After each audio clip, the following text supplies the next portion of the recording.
tal? Soy Alfonso Fernández de cancerintegral.com y este es el inicio de una serie de vídeos que abordarán ciertas preguntas y respuestas que están muy extendidas entre vosotros y que requieren una forma de responder más directa y más práctica que la que ofrezco en los artículos, que son generalmente demasiado exhaustivos y arduos a la hora de leer. Este primer vídeo aborda un tema, una duda que suele ser recurrente y que genera bastante confusión, que son el tema de los antioxidantes. Seguramente habéis oído hablar del equilibrio redox, que es un balance muy ajustado entre la producción de oxidantes, como pueden ser los ROS, que son radicales de oxígeno, especies reactivas de oxígeno, y los antioxidantes. Los ROS no son siempre en absoluto malos, y su presencia es vital para mantener la homeostasis. Por ejemplo, son imprescindibles para iniciar la apoptosis, o también llamado suicidio celular, que es un proceso necesario para eliminar las células que ya no aportan al equilibrio del organismo. Por lo tanto, los ROS son imprescindibles y sin ellos nosotros moriríamos. Pero necesitamos un equilibrio, un balance entre oxidantes y antioxidantes, porque un exceso de ROS puede producir daños en las estructuras celulares. Entonces el organismo se mantiene siempre en una especie de yin-yang sutil, donde no hay moléculas malas o buenas, sino donde existen desequilibrios relativos. No hay nada malo o bueno en términos absolutos, pero sí desequilibrios en términos relativos. Y se necesita que ambas, buenas y malas, ejerzan un contrapeso en forma de par. Entonces los antioxidantes equilibran esa balanza del equilibrio redox, pero la mayoría de la gente tiene asumidas ciertos mantras o ciertas asunciones que creen que son ciertas. En primer lugar, que deben obtenerse casi exclusivamente de forma externa, mediante fuentes alimenticias. Y en segundo lugar, creen que las plantas son las únicas que ofrecen las mejores fuentes de antioxidantes. Si bien las plantas ofrecen moléculas de un gran potencial farmacológico, con actividades metabólicas y antitumorales de gran potencial, como pueden ser quercetina, sulforafano, luteolina, capsaicina, vitanólidos, así hasta un larguísimo etcétera. El antioxidante más potente, en realidad es varios órdenes de magnitud más potente que cualquier antioxidante exógeno que podamos obtener de las fuentes alimenticias, es un antioxidante endógeno, es decir, que sintetiza el organismo, y su nombre es el glutatión. Hay otros sistemas antioxidantes que utiliza la célula, porque algo tan importante como es el equilibrio redox no puede poner el organismo todos los huevos en la misma cesta, pero este sistema antioxidante, esta molécula antioxidante, es sin duda la más potente, con mucha diferencia. El glutatión se llama antioxidante maestro y es un tripéptido, es decir, está formado por 3 aminoácidos, que es glicina, cisteína y glutamato. Y el glutamato a su vez se sintetiza a partir de la glutamina. Su síntesis es un proceso de 2 pasos en el que primero se unen el glutamato y la cisteína y luego se une la glicina. Se genera en todas las células del cuerpo, pero sobre todo en el hígado, que parece ser un buen productor, pero también un gran distribuidor de esta molécula. Para asegurarnos, por tanto, que se sintetizan cantidades adecuadas de glutatión, es conveniente asegurar la ingesta y también la producción de estos 3 aminoácidos, de los que se compone el glutatión. En primer lugar vamos a hablar de la cisteína. La cisteína es un aminoácido azufrado y hay pocas fuentes, en realidad, que ofrezcan altas cantidades de cisteína, pero una de las más grandes, una de las mejores fuentes de cisteína, es la proteína de suero de leche, o whey. Es una de las pocas donde realmente los niveles de cisteína tras la ingesta se pueden elevar considerablemente en el organismo. Y generalmente la cisteína es, precisamente por eso, por la baja disponibilidad dietética que tiene la cisteína, es generalmente, no siempre, generalmente, el aminoácido limitante en la producción de glutatión. Si no hay suficiente cisteína no puede generarse glutatión y por lo tanto la glicina y el glutamato se utilizarán para otros menesteres. Pero hay casos en donde el aminoácido limitante es la glicina.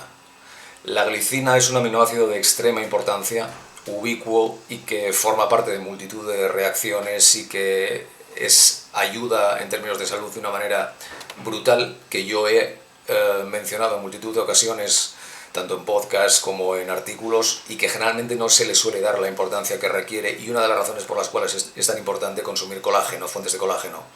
Porque el colágeno, una tercera parte de los aminoácidos que componen esta proteína tan importante, es glicina. Aunque no es un aminoácido esencial, porque el cuerpo puede sintetizarlo a partir de algunos otros aminoácidos como serina o hidroxiprolina, sí puede ser condicionalmente esencial. Es decir, los requerimientos orgánicos del organismo pueden sobrepasar la capacidad de síntesis y por lo tanto se requiere un aporte externo considerable para poder mantener estas exigencias.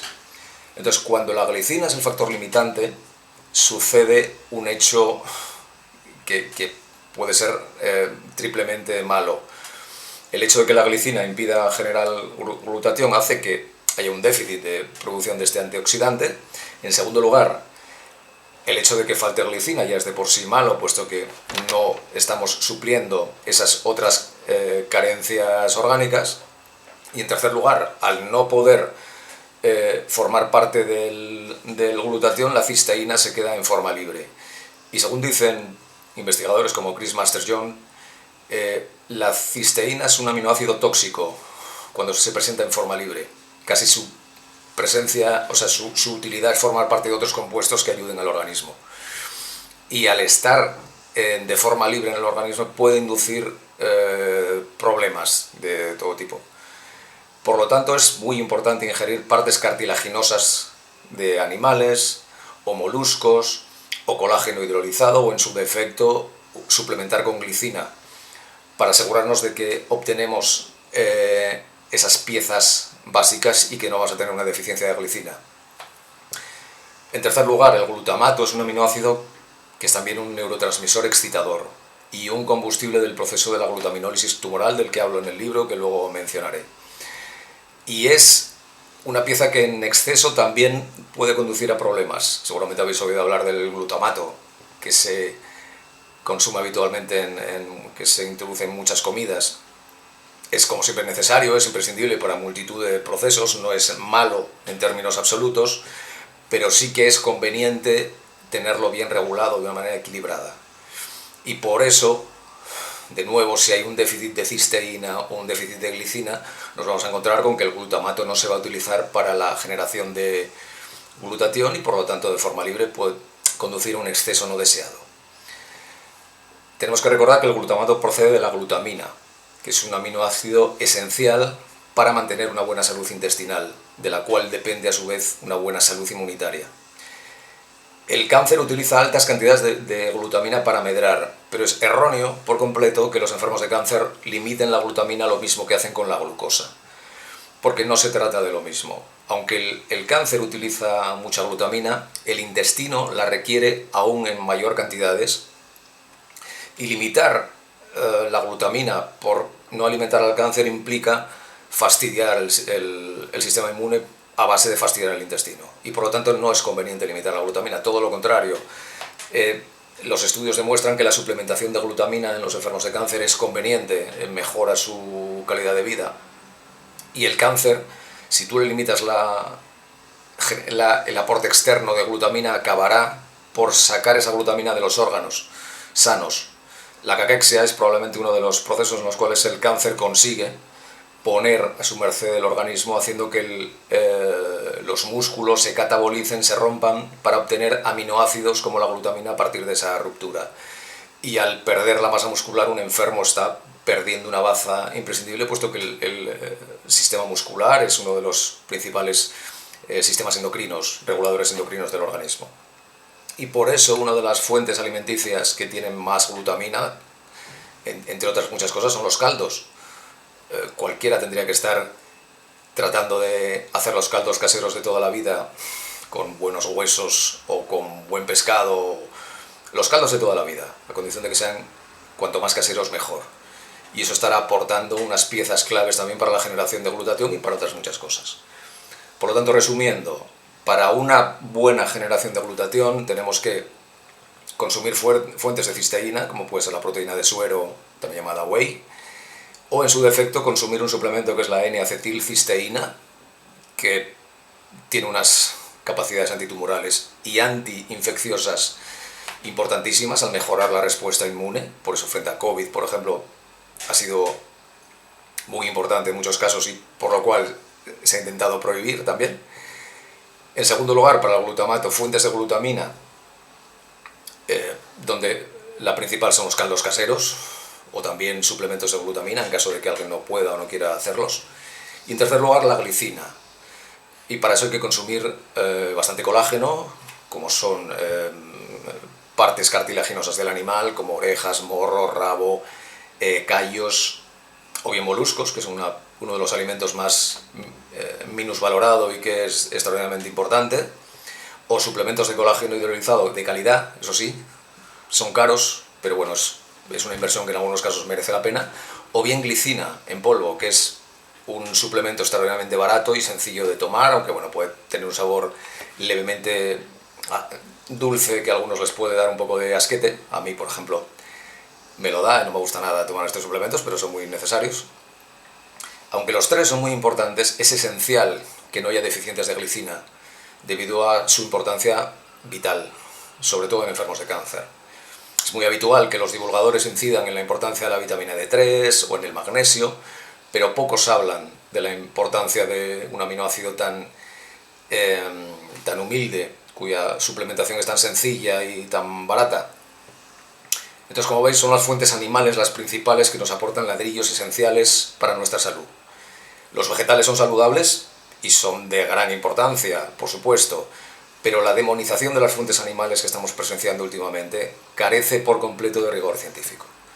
Entonces es muy importante que entendáis estos hechos para saber que la incorporación de fuentes animales lo que está haciendo es mejorar vuestra salud en muchos ámbitos, entre los cuales está la generación de antioxidantes endógenos. Espero que este vídeo haya sido de utilidad. Si es así, no olvidéis de darle me gusta, de suscribiros al canal, ya sabéis, lo que suele decirse normalmente, pero que es verdad.